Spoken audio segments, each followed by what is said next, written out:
guys, how's it going today? It's a beautiful, beautiful sunny day here in the sunny Okanagan. June 1st today, and we're looking at the garden. It's looking pretty great.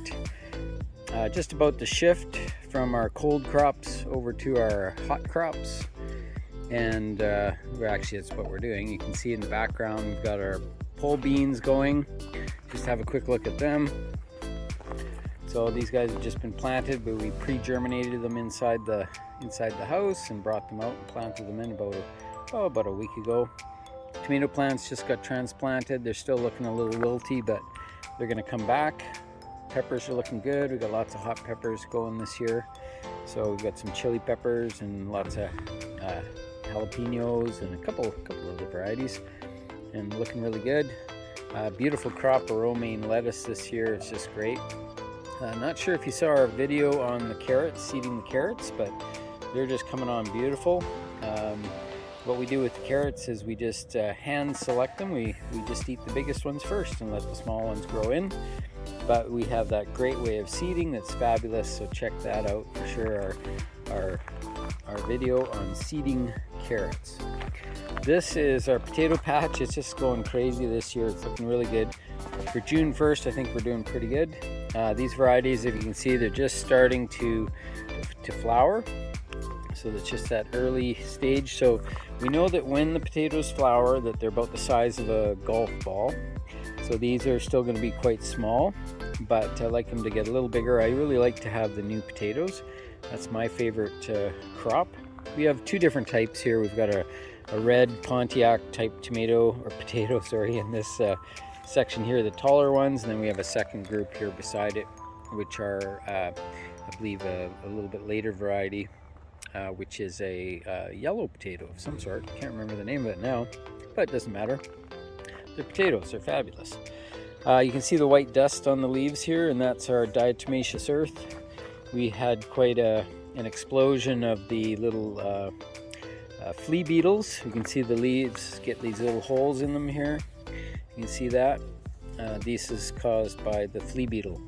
So flea beetles, they hop along and they just eat these little holes in the leaves. It's not a big deal, but it is a problem because when they finish eating and they do their thing, they jump down onto the ground and they lay their eggs in the ground, and the little larvae come out and they end up burrowing into the potatoes.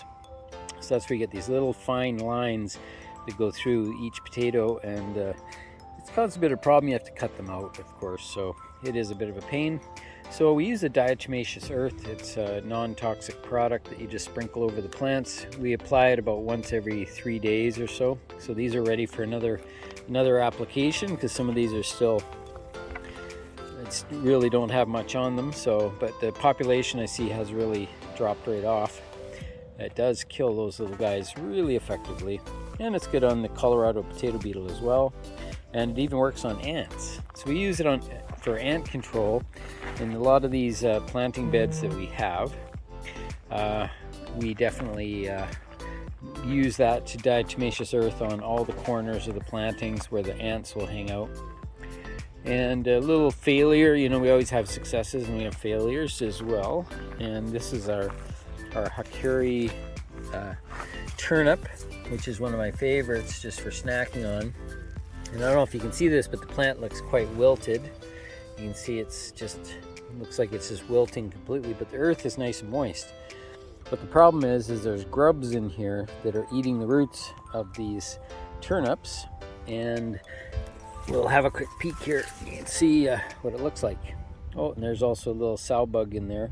It's also eating the turnips. He's crawling around, but he's just in there because the little grub is in there, and the grub is causing these channels and whatnot that are in the turnip, and they're getting right down into the root, and the plant just won't grow, and they wilt when it gets hot out. That's one of the symptoms. So, but that's the way it goes. You can't have successes every year, but I know if I would have covered these with the insect screen, I wouldn't have this problem.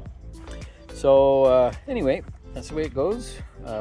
Our insect screen didn't make it this year. It ended up going walkabout, so we have all kinds of problems that are showing up because we didn't get it on this year, but that's okay.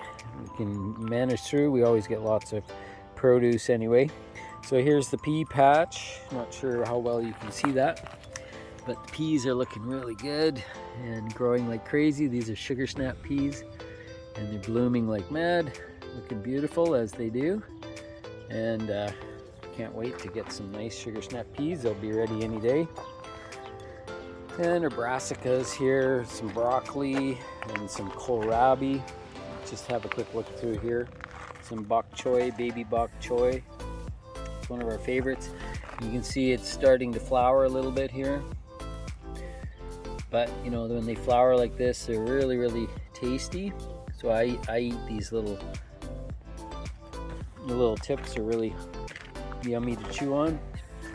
And of course our kale's looking great. We're out here harvesting kale all the time and doing all kinds of things, but look at that broccoli, holy, that's a beauty. That is pretty much ready to pick, so we want to take that one in ASAP. And you can see here's one. We got one off this one earlier and it's produced a few side shoots. But when they come loose like this and they're not really tight, they don't have long to last. And you have to get them before they go into flower. So here's kohlrabi. You can see in here, you can see the big bulb forming down here at the bottom. It's coming on pretty nice, so they're almost ready. Kohlrabis are yummy. They're very tasty, like a very much like almost like the taste of a radish, nice and crispy and crunchy and a little zippy. Well, we've got lots going on in the garden. We're just getting mostly hot crops down in the far end there. So that's where we have our zucchinis and other veggies growing, some more tomato plants down there. We've got some more pole beans coming on. We've got all kinds of things. We're gonna get in another batch of bush beans. We're just gonna plant here pretty quick. Onions are doing okay. Got a few onion maggots in there already, so that's the way that goes. We'll have to deal with those. And again, that's something you deal with. Ideally, you eliminate them with the insect screening over top, which I didn't do this year, unfortunately. And our celery crop is looking pretty good. So it's coming along quite nicely, I would say. So they're looking really tasty. Got the sun on a steep angle here. So pretty nice. It's always lovely to see plants starting to grow.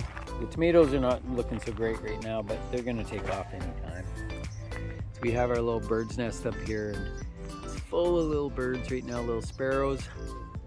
Kind of fun. So they're just chirping continuously. Kind of lovely.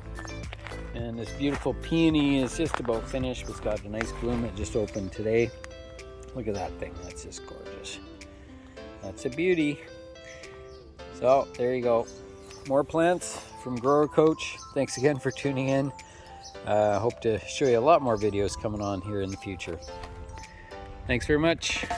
Have a great